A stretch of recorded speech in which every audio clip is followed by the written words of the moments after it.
विद्या संप्रदाय कर्तृभ्यो वंशर्षिभ्यो महद्भ्यो नमो गुरुभ्यः। सर्वोपप्लवरहितः प्रज्ञानघनः प्रत्यगर्थो ब्रह्मैवाहमस्मि।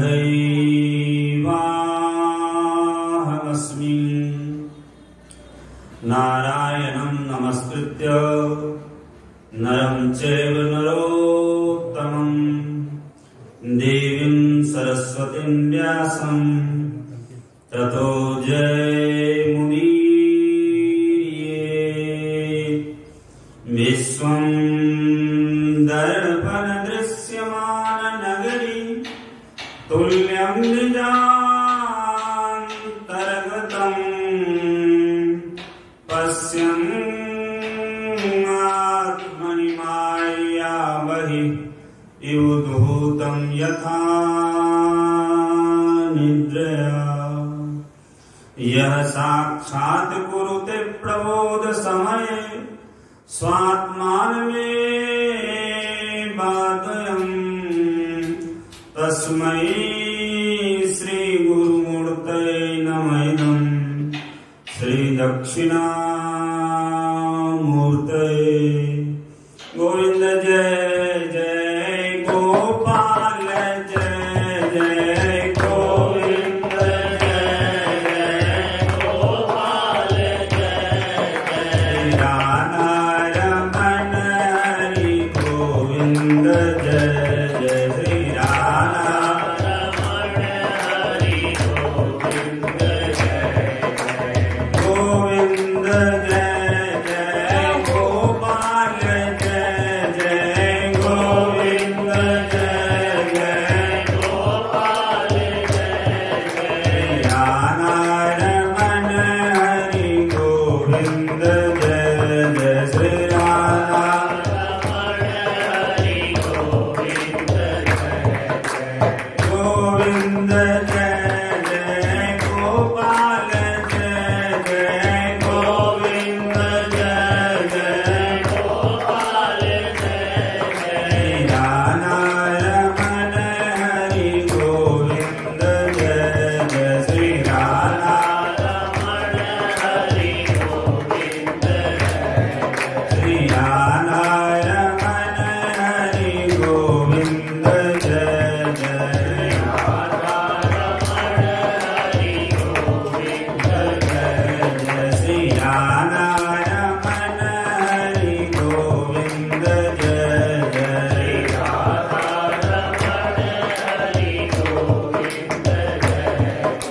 बोलो प्रेम से सच्चिदानंद भगवान की नित्य स्मरणीय सदैव वंदनीय इस परम पावन प्रांगण में विराजमान और सब प्रकार की शक्तियों को समेटे हुए माता भद्रकाली, उनके चरणों में अनंत कोटि नमन। परम श्रद्धेय अर्चनीय वंदनीय प्रातः स्मरणीय श्रोत्रिय ब्रह्म सकल शास्त्र पारावार श्री 1008 नित्य लीलालीन हम सबके प्रेमास्पद महाराज श्री उनके सच्चरणों में अनंत कोटि नमन। मंचासीन हमारे परम श्रद्धेय अर्चनीय वंदनीय गुजरात से पधारे सर्वेश बापूजी महाराज, मंचासीन हमारे परम श्रद्धेय अर्चनीय वंदनीय और सम्मानित अखाड़े के श्री महंत स्वामी किशनगिरी जी महाराज और मंचासीन हमारे परम श्रद्धेय ब्रह्मचारी जी, इसके से पधारे हुए मंचासीन हमारे परम श्रद्धेय शास्त्री जी, परम श्रद्धेय राघव जी और जितने भी यहाँ पर माता जी के ही परम पावन अंश रूप से विराजमान आप सब भक्तजन भक्ति माताओं बहनों, आप सब यहाँ पर विराजमान हैं। आपके हृदय में विराजमान परमात्मा की परम शुद्ध स्वरूपा जो शक्ति है माता भद्रकाली, उनको बार बार प्रणाम करते हुए और सत्संग की कड़ी में गोता लगाने का प्रयास अद्भुत परंपरा प्रातस्मरणीय महाराज श्री उन्होंने चलाई। पूरे हिंदुस्तान के अंदर में जगह जगह अलग अलग जगहों पर परम पवित्र श्रीमद् भागवत की कथा होती है, अन्य पुराणों की कथा होती है, लेकिन देहरादून के अंदर में यही एक ऐसा शक्तिपीठ जैसा आश्रम है जहां 3 दिन का शक्ति सम्मेलन होता है। और समस्या जीवन में हमारी तभी खड़ी होती है, जीवन का समाधान तभी हमें जीवन में नहीं मिलता जब अपने अंदर में छुपी हुई जो हमारी वास्तविक शक्ति है, उस वास्तविक शक्ति का हम नहीं पहचान पाते। मार्कंडेय पुराण में, देवी भागवत में 8 ऋषि वहां पर वर्णन करते हैं। या देवी सर्वभूतेषु श्रद्धा रूपेण संस्थिता नमस्तस्यै नमस्तस्यै नमस्तस्यै नमो नमः। या देवी सर्वभूतेषु भक्ति रूपेण संस्थिता नमस्तस्यै नमस्तस्यै नमस्तस्यै नमो नमः। या देवी सर्वभूतेषु बुद्धि रूपेण संस्थिता नमस्तस्यै नमस्तस्यै नमस्तस्यै नमो नमः। और साथ में ये भी कहा वहां पर, या देवी सर्वभूतेषु निद्रा रूपेण संस्थिता नमस्तस्यै नमस्तस्यै नमस्तस्यै नमो नमः। तो सब प्रकार की शक्तियों पर अगर विचार किया जाए, 3 दिन का शक्ति सम्मेलन है। विशेष रूप से आज का जो प्रसंग है, पहला जो मंत्र उच्चारण हमने किया है मार्कंडेय पुराण का, या देवी सर्वभूतेषु श्रद्धा रूपेण संस्थिता, उसी विषय को रखेंगे। लेकिन ये जितनी शक्तियां हैं हमारे जीवन में सब सदुपयोगी हैं, और जिनकी वंदना की गई है वो सब हमें परमात्मा के सच्चरण में पहुंचाने वाली शक्तियां हैं। हमारे यहाँ की जो परंपरा है, खास करके भगवान शंकराचार्य जी की परंपरा, भगवान वेदव्यास जी की परंपरा, ब्रह्मर्षि वशिष्ठ जी की परंपरा, आदि नारायण से जो हमारी परंपरा चली हुई है, ब्रह्म विद्या, वो ब्रह्म विद्या जो उनकी जो अधिष्ठात्री देवी है, वो उनको ही हम वास्तविक रूप से भद्रकाली के नाम से कहते हैं। और सबसे बड़ी खासियत है, माता जी की ऐसी खासियत है कि वो अपने स्वरूप में भक्त के अनुसार जैसा जैसा भक्त जैसा चाहता है, जैसी जैसी उसकी प्रकृति होती है, संसार को परमात्मा अपनी माया के अनुसार त्रिगुणमयी इस संसार की रचना करी है। सत्वगुण के आधार पर, रजोगुण के आधार पर और तमोगुण के आधार पर। लेकिन उस पराम्बा अगर माया का अवलंबन अगर लेते हैं तो तमोगुण की अवस्था में होते हुए भी हम संसार सागर से पार हो सकते हैं, रजोगुण की अवस्था में होते हुए भी हम संसार सागर से पार हो सकते हैं, और सत्वगुण की अवस्था में तो और आसान हो जाता है। इसलिए भगवान श्री कृष्ण परम पवित्र श्रीमद् भगवद गीता में कहते हैं, सत्वात् संजायते ज्ञानम। लेकिन वो ज्ञान हृदय में कैसे बैठे? 4 प्रकार के पुरुषार्थों का हमारे शास्त्रों में चर्चा आई है, जितने महर्षि लोग वो चर्चा करते हैं, धर्म, अर्थ, काम और मोक्ष। और वास्तविक अगर हमारे हृदय में धर्म की नींव नहीं होगी तो उसके ऊपर में हम जिस ब्रह्म विद्या के लिए हनुमान जी महाराज लालायित थे, अब भगवान श्री राम से प्रार्थना करिए। और भगवान श्री राम ने कहा कि जिस ब्रह्म विद्या को आप जानना चाहते हो, जिसके संबंध में शास्त्र में वर्णन आया और आपने सुना है ऋषि मुनियों से कि एकस्मिन् विज्ञातम सर्वम विज्ञातम भवति, एक को जानने के बाद सब जाना जाता है। एक ऐसी चीज है जिसको आप जान लो तो दुनिया की सब चीजों को जान सकते हो। अगर आप मिट्टी को जान लो तो मिट्टी के बने हुए जितने भी बर्तन हैं सारे बर्तनों को आप जान सकते हो। प्लास्टिक को जान लो तो प्लास्टिक के जितने भी बर्तन बने हुए हैं सब बर्तनों की क्वालिटी को आप जान सकते हो। इसी तरह से सोने की अगर पहचान है तो सोने के बने हुए जितने भी गाने हैं सबको आप जान सकते हो। एक विद्या है जिसको कहते हैं एकस्मिन् विज्ञातम सर्वम विज्ञातम भवति, उपनिषद में वर्णन आया। तो वो कैसे हासिल किया जाए? जैसे हनुमान जी ने भगवान श्री राम के चरणों में दंडवत करते हुए प्रश्न किया। अध्यात्म रामायण में भगवान वेदव्यास जी कहते हैं, भगवान श्री राम ने कहा कि इसके लिए अपने माता के पास चले जाओ, माता सीता जी के पास, जिसके लिए बाबा तुलसी वर्णन करते हैं, उद्भव स्थिति संहार कारणम क्लेशहारणम सर्वश्रेयस्करीम सीताम नतोहम राम वल्लभाम। परमात्मा के आधार पर, परमात्मा का आधार लेकर के पूरी जगत की रचना करती है शुद्ध स्वरूपनी माया, पूरे जगत की पालन करती है शुद्ध स्वरूपनी माया, और पूरे जगत का संहार भी वही करती है शुद्ध स्वरूपनी माया। तो उस माता जी के पास में आप चले जाओ। तो माता जी के पास में गए हैं, दंडवत हुए हनुमान जी, और स्वाभाविक श्रद्धा थी माता जी के प्रति, क्योंकि हर प्रकार की सिद्धियों से अष्ट सिद्धि नवनिधि के दाता, असवर दीन जाने की माता जी के माध्यम से हनुमान जी को संसार के सब प्रकार की रिद्धियां और सिद्धियां भी मिली, और साथ में हनुमान जी को वो रास्ता मिला जिस रास्ते को पा करके फिर इस जीव को संसार में कभी लौटना नहीं होता।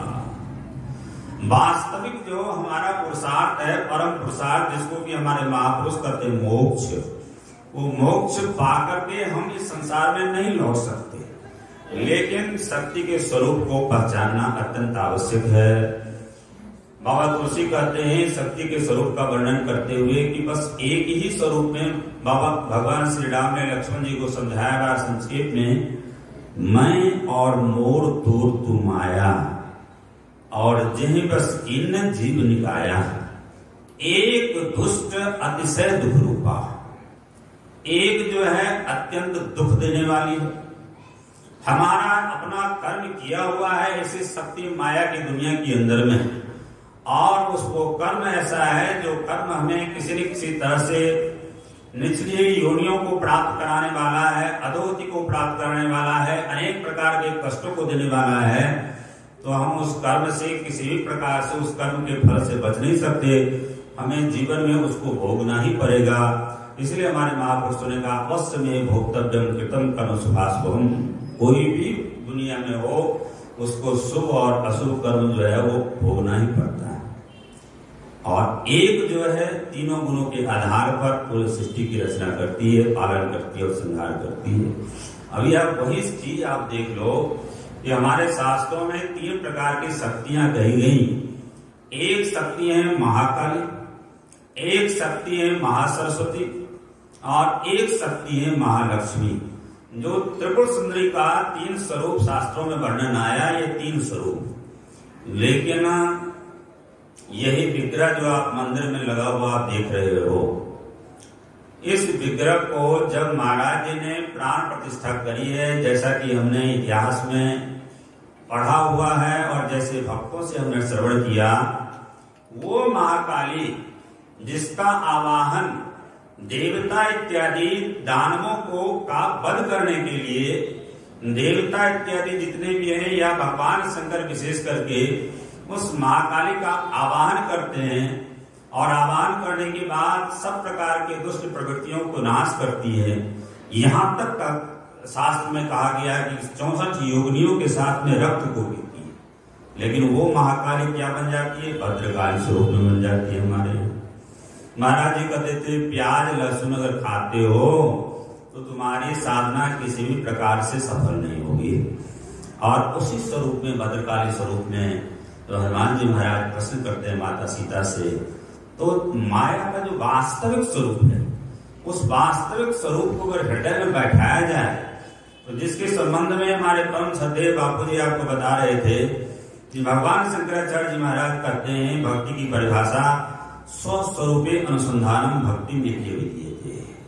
अपने स्वरूप का अगर अनुसंधान हो, हमने ये जान लिया कि हमारा वास्तविक स्वरूप क्या है, अगर हमने ये जान लिया कि हम अजर अबर अविनाशी हैं दोनों ही जगह, चाहे श्री रामचरितमानस हो, चाहे परम पवित्र गीता जी हो, या अन्य पुराण इत्यादि वो दोनों ही वर्णन आया। ईश्वर अंश जीव अविनाशी चेतन अमर सहज सुखराशि।